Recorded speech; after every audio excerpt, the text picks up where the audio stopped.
Hidup itu melelahkan. Kita semua pasti pernah mengalami yang namanya keterpurukan. Lu, gua, semua udah pernah ngalamin yang namanya lelahnya hidup ya pasti. Dan kemudian kita kehilangan motivasi untuk hidup, jadi gak tahu arah tujuan kita kemana, dan akhirnya kita hilang tersesat tanpa tujuan yang jelas.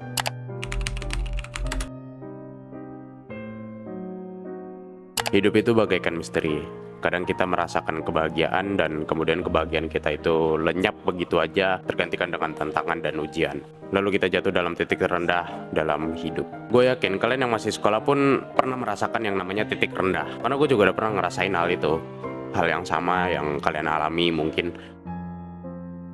Tapi, lu pada tahu nggak kalau ini adalah seni kehidupan. Coba bayangin aja kalau misalnya hidup lo itu nggak ada tantangannya sama sekali, kayak ya pasti bakal datar gitu-gitu aja. Lu pernah gak dengar kata-kata ini? Gak ada yang namanya kesuksesan tanpa sebuah tantangan. Ya emang benar, tantangan itu adalah sebuah cara Tuhan. Ya Tuhan mempunyai cara sendiri untuk membuat kita bagaimana menjadi seseorang yang kita mau. Coba jujur aja, lu pada pasti pernah berdoa kayak gini ke Tuhan. Tuhan, tolong jadikan hambamu ini orang yang kuat. Tolong jadikan orangmu ini hamba yang sabar dan sukses di masa depan. Tapi setelah lu berdoa kayak gitu, lu malah didatengin banyak masalah. Dari mulai misalnya kayak masalah finansial, masalah keluarga, masalah ekonomi. Belum lagi di sekolah tuh pasti juga ada masalah. Banyak banget pokoknya masalah yang datang ke hidup lu. Nah itu bukan berarti Tuhan itu nggak sayang sama lu. Tapi yang kayak gue bilang tadi, Tuhan mempunyai caranya sendiri untuk membuat lu menjadi orang yang lebih kuat, untuk membuat lu menjadi orang yang sabar, menjadi orang yang bakal sukses di masa depan. Yaitu dengan mendatangkan masalah itu kepada lu. Dan dengan dia mendatangkan masalah itu kepada lo, itu membuat lo bakal menjadi lebih berpikir bahwa bagaimana caranya gue bisa ngeluarin diri gue dari masalah ini. Tuhan ngasih lo sebuah tantangan yang dimana tantangan ini tuh bakal menjadi sebuah pelajaran bagi hidup lo. Dan untuk menjadi sebuah booster untuk lo agar lo semakin kuat di masa depan lo nanti. Semakin kuat sesuai dengan apa yang lo doakan waktu itu. Tuhan ngasih lo tantangan karena dia tahu lo pasti bisa ngelewatin tantangan itu untuk sesuatu yang lebih besar yang sudah ia siapkan. Dan pasti diantara kita itu ada yang pernah mencaci diri sendiri karena kita nggak bisa ngelewatin tantangan yang diberikan sama Tuhan. Yang kita bisa lakukan adalah menerima diri sendiri. Menerima diri sendiri adalah sebuah cara yang bisa kita lakukan untuk menerima tantangan itu.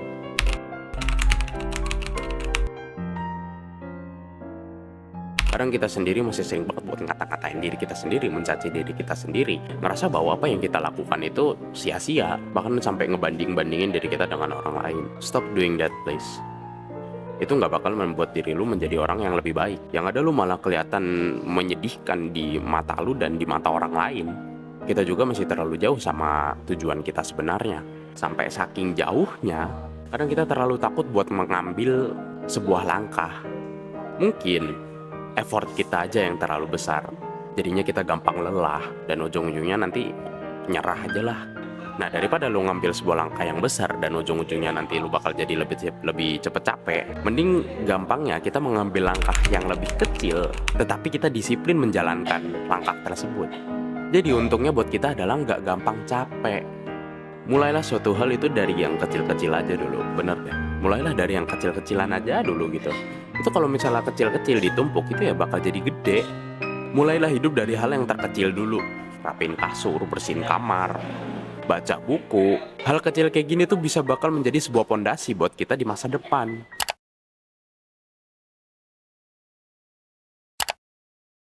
So here are the 10 lessons I learned from basic SEAL training that hopefully will be of value to you as you move forward in life. Every morning in SEAL training, my instructors, who at the time were all Vietnam veterans, would show up in my barracks room, and the first thing they'd do was inspect my bed. If you did it right, the corners would be square, the covers would be pulled tight, the pillow centered just under the headboard, and the extra blanket folded neatly at the foot of the rack. It was a simple task, mundane at best, but every morning we were required to make our bed to perfection. It seemed a little ridiculous at the time, particularly in light of the fact that we were aspiring to be real warriors, tough, battle-hardened SEALs. But the wisdom of this simple act has been proven to me many times over. If you make your bed every morning, you will have accomplished the first task of the day. It will give you a small sense of pride, and it will encourage you to do another task, and another, and another. And by the end of the day, that one task completed will have turned into many tasks completed. Making your bed will also reinforce the fact that the little things in life matter. If you can't do the little things right, you'll never be able to do the big things right. And if by chance you have a miserable day, you will come home to a bed that is made, that you made. And a made bed gives you encouragement that tomorrow will be better.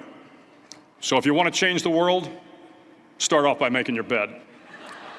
Itulah yang diucapkan oleh Admiral McRaven saat kunjungannya di University of Texas, Austin 10 tahun yang lalu. Mengajarkan kita bahwa suatu hal itu dimulai dari yang kecil dulu. Suatu hal yang besar itu dimulai dari sesuatu yang lebih kecil. Suatu tantangan ya, setiap tantangan itu pasti ada yang namanya kegagalan. Dan kita pasti sering banget gagal untuk menyelesaikan sesuatu gitu. Entah itu kesalahan kegagalan dari internal diri kita sendiri atau eksternal yang dari luar jangkauan diri kita. Gagal itu normal, salah itu normal. Namanya juga manusia kan. Setiap manusia juga pernah mengalami yang namanya kegagalan dan kesalahan. Coba aja lihat raja-raja terdahulu deh.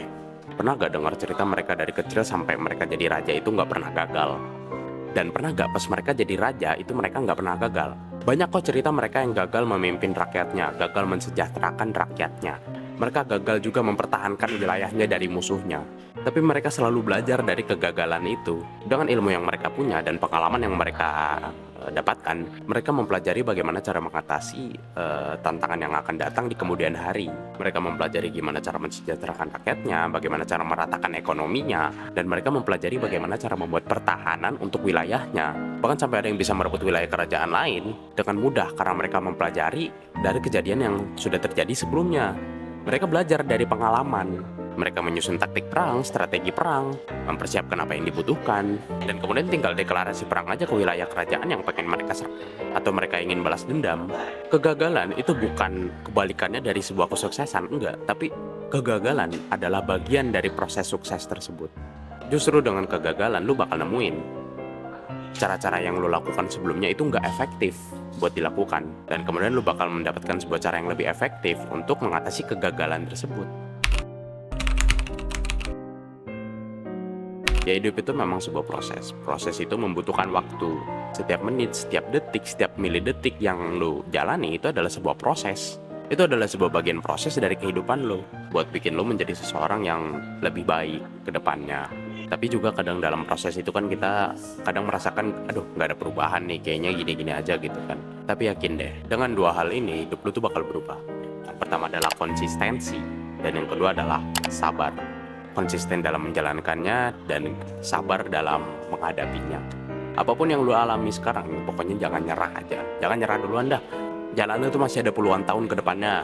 Ya walaupun kita nggak tahu kehidupan tuh bakal sampai mana ya. Tapi yang pasti kita masih lama buat hidup. Ya mungkin itu aja sih dari gua. Semoga apa yang lu alami sekarang itu bisa menjadikan diri lu orang yang kuat dan lebih sabar. Dan jangan lupa, konsistensi is the key. Zafar way out, and see you in the next content.